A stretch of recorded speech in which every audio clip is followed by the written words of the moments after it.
अस्सलामुअलैकुम दोस्तों, कैसे हैं आप। मेरा नाम है अब्बास और आप देख रहे हैं हॉरर स्टोरीज़ बाय अब्बास। इस चैनल पर मैं आपके लिए थ्रिलर, मिस्टीरियस, सस्पेंस से भरी हॉरर स्टोरीज़ नरेट करूंगा। तो शुरू करते हैं आज इस चैनल की फ़र्स्ट स्टोरी शुरू करने से पहले एक रिक्वेस्ट, आयतुल कुर्सी, नादे अली या जो भी कलाम खुदा आपको याद है इसका विर्द करें और ख़ुद का हिसार बांध लें ताकि आप कलाम खुदा के हिसार में हों और आपको डर ना लगे। तो शुरू करते हैं आज की हॉरर स्टोरीज़ जो कि मुझसे मेरे दोस्त अरसलान ने शेयर की है। सुनते हैं अरसलान की ज़बानी। अस्सलामुअलैकुम अब्बास भाई, मेरी रिहाइश मलीर लाल मस्जिद लियाकत मार्केट पर है और मैं मलीर में बचपन से अपने वालिदैन के साथ मुकीम हूँ। और जो वाक़या मैं आपसे शेयर कर रहा हूँ ये मेरे ददियाल का है। मेरी एज उस वक्त कोई 8 या 9 साल होगी। मैं अपने वालिद और वालदा के हमरा जुमेरात के दिन दादा अब्बू के यानी अपने ददियाल जाने के लिए निकल गया। मई का महीना था, गर्मी अपने उरूज पर थी। वैसे भी मैं अपने दादा के जाता रहता था क्योंकि मेरा तकरीबन ख़ानदान ददियाल के पास ही मौजूद था, जैसे मेरे चाचू, ताया, फुप्पो, मामू वग़ैरह। मेरे दादा की रिहाइश कोरंगी, नासिर जंप और चकरा गोट के दरमियान वाक़या है। मैं एग्जैक्ट लोकेशन नहीं बता रहा क्योंकि कुछ फैमिलीज़ इश्यूज़ हैं। खैर, मैं मई के महीने में दादा के घर पहुंचा। शाम का वक्त था। तमाम कज़नों के साथ खूब एंजॉय किया। मगरिब के बाद घर वापस आया और घर में भी खूब मज़े किए। दादा का घर 3 मंजिला इमारत पर मबनी था। टॉप फ्लोर पर दादा दादी और एक चाचू रहते थे। नीचे वाली मंजिलों पर और ग्राउंड फ्लोर पर मेरे दूसरे चाचू, ताया वग़ैरह की रिहाइश थी। सब मामूल के मुताबिक ठीक ठाक चल रहा था। रात के तकरीबन 10 बजे हमने खाना खाया और आराम की नीयत से लेट गए कि इतनी देर में लाइट चली गई। कराची में लाइट का जाना कोई अनोखी बात नहीं थी। लाइट गई तो दादा अब्बू ने कहा, अरसलान बेटा, चलो हम दोनों छत पर चलते हैं। बस मुझे तो एंजॉय करना था। मैं फट से उठा और दादा के साथ छत पर आ गया। दादा ने ज़मीन पर चादर बिछाई और लेट गए। मुझे भी कहा, आ जाओ बेटा, मेरे साथ लेटो और आराम करो। मगर मैंने कहा, दादाजी मैं ठीक हूँ। छत पर चाँद की हल्की हल्की सी रोशनी थी और मध्यम सी हवा थी।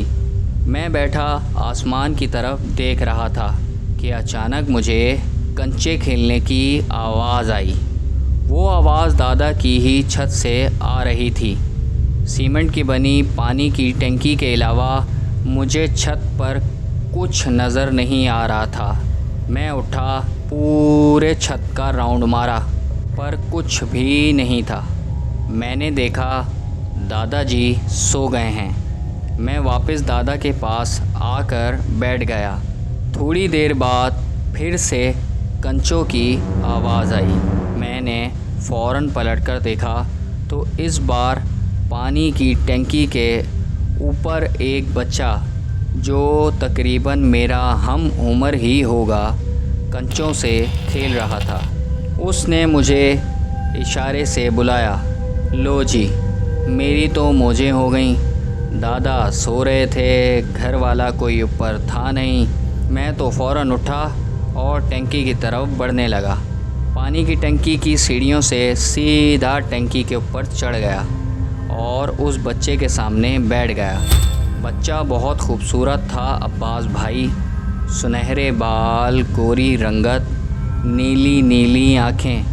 क्या बताऊं आपको अब्बास भाई, बहुत ही खूबसूरत बच्चा था। खैर, मैं टंकी पर उसके सामने बैठा था।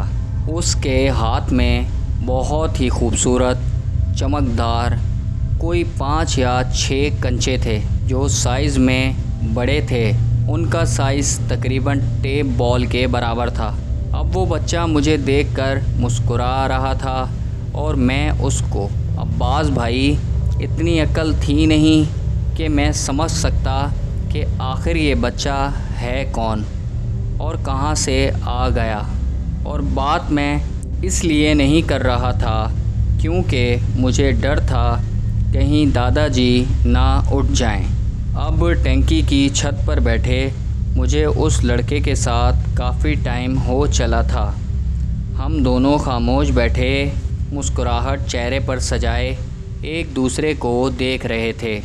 वो बच्चा लगातार कंचों को आपस में रगड़ता था और इधर उधर ज़मीन पर घुमाता था, मगर उसने ना अपने साथ खेलने का कहा और ना ही कोई कंचा मुझे दिया। मेरा दिल हुआ कि वो मुझे भी कंचे दे ताकि मैं उन कंचों के साथ खेलूं। मैंने हाथ आगे बढ़ाया मगर उसने मुझे कंचे नहीं दिए और एक अजीब सी मुस्कुराहट चेहरे पर सजाए हुए मुझे देखने लगा। थोड़ी ही देर बाद मैंने फिर से हाथ आगे बढ़ाया ताकि वो मुझे कंचे दे। उसने इस बार मुझे ज़रा गुस्से से देखा और घूरा। मैं थोड़ा डर गया और मेरा दिल तेज़ तेज़ धड़कने लगा। मैं छोटा ज़रूर था मगर अब मुझे कुछ अजीब लगने लगा था। मैंने कहा, कौन हो तुम और पानी की टंकी पर कहाँ से आए हो? उसने गुस्से भरी नज़रों से मेरी तरफ़ देखा। मैंने भी इस बार बग़ैर कुछ सोचे समझे गुस्से में कहा, मुझे कंचे दो, मुझे भी खेलना है। तुम कब से अकेले खेले जा रहे हो? अब उसने कंचों से खेलना बंद कर दिया और गर्दन को उल्टे हाथ की तरफ झुकाया। गर्दन इतनी झुक गई अब्बास भाई जैसे टूट गई हो। और फिर उसने मेरी तरफ गुस्से से देखते हुए कहा, क्या तुम मेरे साथ खेलोगे? और मुझे अजीब नज़रों से देख रहा था। डर के मारे मेरी जान निकल गई। अभी मैं कुछ करता, उसने मुझे ज़ोरदार चमाट धर दिया। मैं टंकी से नीचे गिर गया और बेहोश हो गया। जब होश आया मैं अस्पताल में था। सर पर टाँके लगे हुए थे। मैं रोने लगा। दादी ने कहा, तुम टंकी पर क्यों चढ़े थे? मैंने सब बताया उस बच्चे के बारे में। मेरे चाचू और अब्बू मुझे एक बुज़ुर्गाने दीन के पास लेकर गए। उन्हें सब बताया। उन्होंने दम तावीज़ किए और बताया कि वो एक जिन था। शुक्र है उसने अरसलान को जान से नहीं मारा। तावीज़ मेरे गले में थे मगर उसके कम से कम 3 महीने बाद तक वो बच्चा मुझे देखता था, हाथ में कंचे लिए मुस्कुराता था, मुझे अपनी तरफ बुलाता था और पूछता था, क्या तुम मेरे साथ खेलोगे? अब्बास भाई, उसकी बहुत भारी आवाज़ थी। मैं उसकी आवाज़ सुनकर डर जाता था क्योंकि उसका चेहरा मामूली और आम बच्चों की तरह था। उसने कभी भी अपना खौफनाक चेहरा मुझ पर ज़ाहिर नहीं किया। हमेशा जब भी सामने आया बस यही कहा, क्या तुम मेरे साथ खेलोगे? बस अब्बास भाई, ये था मेरे साथ पेश आने वाला सच्चा वाक़या जो मुझे आज तक ऐसे याद है जैसे ये मेरे साथ अभी पेश आया हो। अल्लाह निगहबान। जी दोस्तों, उम्मीद करता हूँ आपको ये स्टोरी पसंद आई होगी।